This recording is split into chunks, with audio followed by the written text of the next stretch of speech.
అంతా కూడా ఖండిస్తూ ఉన్నారు ముక్త కంఠంతో. ప్రజాస్వామ్యంలో ఎవరైనా కూడా ప్రజల కోసం పనిచేయాలి. ముఖ్యంగా ప్రజలు ఇబ్బందుల్లో ఉన్నప్పుడు, ప్రజల యొక్క పరిస్థితి దయనీయంగా ఉన్నప్పుడు, అది పాలకపక్షం కానీ ప్రతిపక్షం కానీ ఎవరైనా కూడా ప్రజల కోసమే పనిచేయాలి.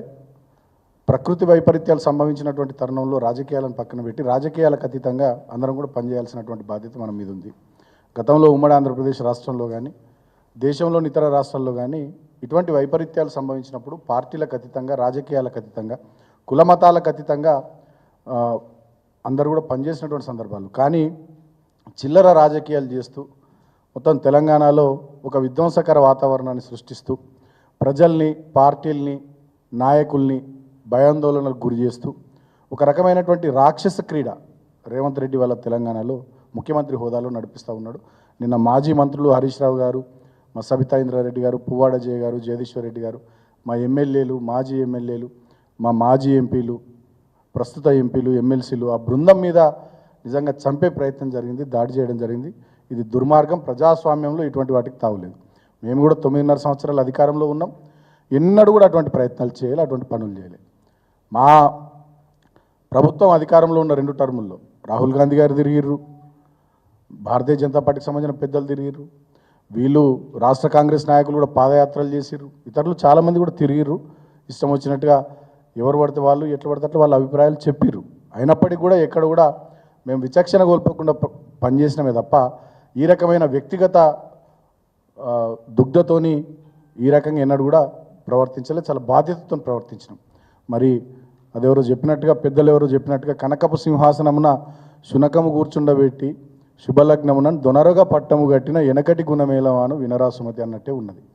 ఇవల్ల అర్హత లేని వాళ్ళని అందలం ఎక్కిస్తే, అర్హత లేనటువంటి వాళ్ళకి అవకాశాలు ఇస్తే, అడ్మినిస్ట్రేషన్ చేతగాక పరిపాలనను గాలికొదిలేసి సినిమాలు చూసుకుంటూ, షికార్లు చేసుకుంటూ ప్రజల ధన, మాన, ప్రాణాలు, ఆస్తి నష్టం జరుగుతుంటే కూడా కనీసం పట్టించుకోకుండా అంత అయిపోయాక చేతులు కాలినాక ఆకులు పట్టుకున్నట్టు అంత అయిపోయాక మీద మీద ఏదో ప్రచారం పట్టటోపం లెక్క పోయి చేసి వచ్చి ఇవాళ ప్రజల దగ్గరికి ప్రధాన ప్రతిపక్షంగా మేము పోతే మా ఊళ్ళ మీద దాడి చేయడం అంటే ఇదంతా కూడా రాష్ట్ర ప్రజానీకం గమనిస్తూ ఉన్నారు. ఇది మంచి పద్ధతి కాదు.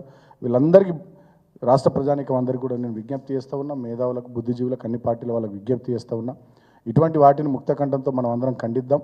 ఆపద సమయంలో ప్రజలకు అండగా నిలుద్దాం. మేము బీఆర్ఎస్ పార్టీగా ఇది పుట్టింది ఆనాడు తెలంగాణ దేవడానికి, తెలంగాణ తెచ్చినాం, ప్రజల ఆశీర్వాదంతో అభివృద్ధి చేసినాం. మాకు అవకాశం ఇచ్చిన 2 టర్ములు. ఇప్పుడు ప్రధాన ప్రతిపక్షంగా మాకు ఇచ్చినటువంటి బాధ్యతను డెఫినెట్గా మేము ప్రజల కోసం నిర్వర్తిస్తాం. ఇటువంటి దాడులకు బెదిరేది లేదు, భయపడేది లేదు. మమ్మల్ని రేవంత్ రెడ్డి చంపే ప్రయత్నం ఇంకెన్నిసార్లు చేసినా ప్రజలకు సేవ చేయడానికి మేము వెనకాడం. ప్రజల దగ్గరికి పోవడానికి బీఆర్ఎస్ పార్టీ వెనకాడదు. మా గ్రామ స్థాయి కార్యకర్తల నుంచి మొదలుకొని రాష్ట్ర స్థాయి నాయకత్వం వరకు మా మీద ఎన్ని దాడులు చేసినా, మమ్మల్ని చంపే ప్రయత్నం చేసినా, మమ్మల్ని చంపినా మా చివరి రక్త బొట్టు దారబోసైనా ఈ ప్రజలకు, ఈ తెలంగాణకు అండగా ఉండడం మా కర్తవ్యం. కేసీఆర్ గారి నాయకత్వంలో మేము అదే పని చేస్తామని చెప్పి మరొకసారి తెలియజేస్తూ, పోలీసులకు మేము నిన్న చెప్పినాం, ఇవాళ కూడా చెప్తా ఉన్నాం. మీ సాక్షిగా దాడి జరిగింది. అధికారం ఎవరికి శాశ్వతం కాదు. నేను పోలీసులను కూడా కోరుతా ఉన్నా. బయాస్డ్గా పోతూ ఉన్నారు కొంతమంది. జిల్లాల్లో, గ్రామాల్లో, పట్టణాల్లో చాలా చోట్ల అక్రమంగా కేసులు పెడతా ఉన్నారు, ఇష్టం వచ్చినట్టు బిహేవ్ చేస్తూ ఉన్నారు. నిన్న మాజీ మంత్రులు, ఎమ్మెల్యేల బృందం మీద మీ సాక్షిగా కాంగ్రెస్ గుండాలు దాడి చేశారు. ఫోటోలు కూడా అన్ని సోషల్ మీడియాలో ఆల్రెడీ తిరుగుతూ ఉన్నాయి, ఎవరు ఏందనేది. బీఆర్ఎస్కు సంబంధించినటువంటి కార్యకర్తల మీద కాంగ్రెస్ వాళ్ళు ఎట్లా దాడులు చేస్తూ ఉన్నారో సోషల్ మీడియాలో మరి రౌండప్ చేసి మరి వాళ్ళు ఎవరు, ఆ కాంగ్రెస్ పార్టీ నాయకుని పేరేంది, వాళ్ళ వివరాలు ఏంది మొత్తం కూడా ఆల్రెడీ బయటకు వచ్చినాయి. ఇట్లా దాడులు చేస్తూ ఉంటే కూడా కార్యకర్తల మీద, తర్వాత మా వాళ్ళ కాన్వాయ్ మీద, మా మాజీ మంత్రుల మీద దాడి చేస్తూ ఉంటే పోలీసులు చూస్తూ ప్రేక్షకుల్లాగా నిలబడడం ఇది కరెక్ట్ కాదు. నిన్న మా బృందం ఆల్రెడీ సిపిఆర్కి కంప్లైంట్ ఇచ్చింది ఖమ్మంలో. మరి ఎంతమంది మీద మీరు ఎఫ్ఐఆర్ చేసిర్రు, ఇప్పటివరకు ఎంతమంది మీద కేసులు పెట్టిర్రు, ఎంతమందిని అరెస్ట్ చేసిర్రు, మరి జరిగిన సంఘటన మీద రాష్ట్ర డీజీపీ గారు ఇప్పటివరకు స్పందించలే. హోంమంత్రిత్వ శాఖ ముఖ్యమంత్రి చేతిలోనే ఉంది, ఇప్పటివరకు ఆయన మాట్లాడలే. అర్థమవుతూ ఉంది కథా స్క్రీన్ ప్లే దర్శకత్వం రేవంత్ రెడ్డి, నిర్మాత పొంగులేటి శ్రీనివాసరెడ్డి అని అంటున్నారు అందరూ. నిన్న జరిగినటువంటి దాడికి సంబంధించి కథా స్క్రీన్ ప్లే దర్శకత్వం రేవంత్ రెడ్డి, ముఖ్యమంత్రి, హోంమంత్రి, జిల్లా మంత్రి పొంగులేటి శ్రీనివాసరెడ్డి నిర్మాత అని చెప్పి అంటున్నారు. సో ఇప్పటివరకు డీజీపీ స్పందించలే. పోలీసు యంత్రాంగం మరి అంత పెద్ద దాడి జరిగితే డీజీపీ గారు అధికారికంగా మాట్లాడాలి కదా, ఏం జరిగింది, ఎంతమంది మీద కేసు అయింది, ఎంతమందిని అరెస్ట్ చేసిర్రు, ఏంది ఏం కథ అనేది చెప్పాలి కదా. ఇప్పటివరకు కూడా స్పందించకపోవడం నిజంగా దారుణం. సరే, ఇంకొక విషయం, నిన్న మంత్రి పొంగులేటి శ్రీనివాసరెడ్డి గారు కాంగ్రెస్ పార్టీకి సంబంధించిన మంత్రులు మాట్లాడుతూ ఆక్రమణలు అవుతున్నాయి. ముఖ్యమంత్రి మాట్లాడుతూ జిల్లాల్లో కూడా హైడ్రాలు ఏర్పాటు చేయాలి, మొత్తం ఎవరెవరు ఆక్రమిస్తున్నారో చేయాలి. ఇప్పుడు మేము ఖమ్మంకు సంబంధించి నేను ఆధారాలతో సహా బయట పెడతా ఉన్నా. మీ రెవెన్యూ శాఖ మంత్రి పొంగులేటి శ్రీనివాసరెడ్డి గారికి సంబంధించినటువంటి ఎస్ఆర్ గార్డెన్, అది ఎన్ఎస్పి కెనాల్కు సంబంధించినటువంటి 21.5 గుంటల జాగా కబ్జా చేసి కట్టబడ్డది ఎస్ఆర్ గార్డెన్ ఖమ్మంలో.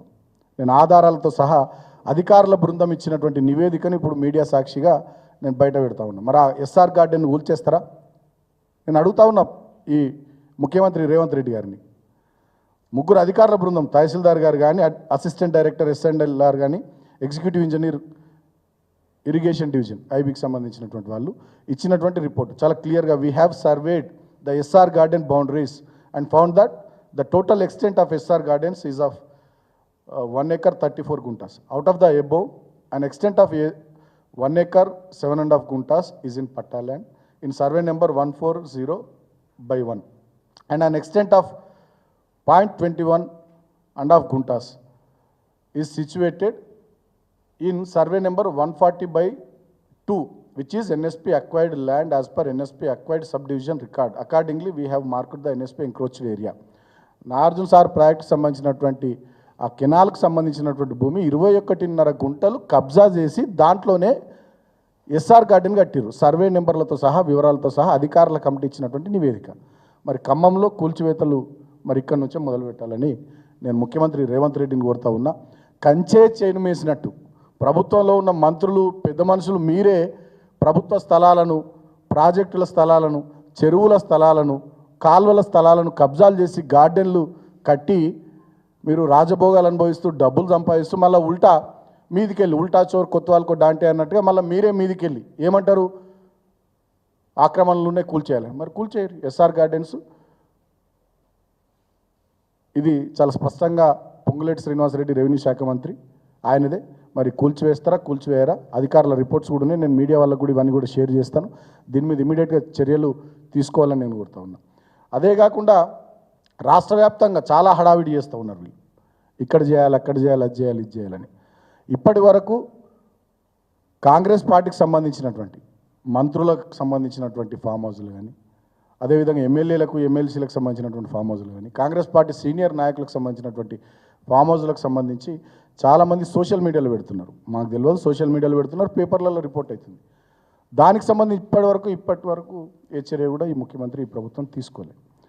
అంటే ఇదంతా ఒక భయపెట్టే కార్యక్రమం. కొద్దిమందిని భయపెట్టి, కొద్దిమందిని బెదిరించి, కొద్దిమందిని టార్గెట్ చేయడం ద్వారా రాజకీయపరమైనటువంటి లబ్ధి పొందడం ఒక అంశం అయితే, రెండోది బాగా దండుకునేటటువంటి కార్యక్రమం, ఈ దండుపాల్యం మూట ఏమైనా చేస్తుందేమో అనిపిస్తూ ఉంది తెర వెనుక. సో దీని వెనుక చాలా కథ ఉంది. రాబోయే రోజుల్లో అన్ని వివరాలు బయట పెడతాం. ఎవరెవరి ఉన్నాయి, ఏమున్నాయి, ఏంది జిల్లాల వారిగా కూడా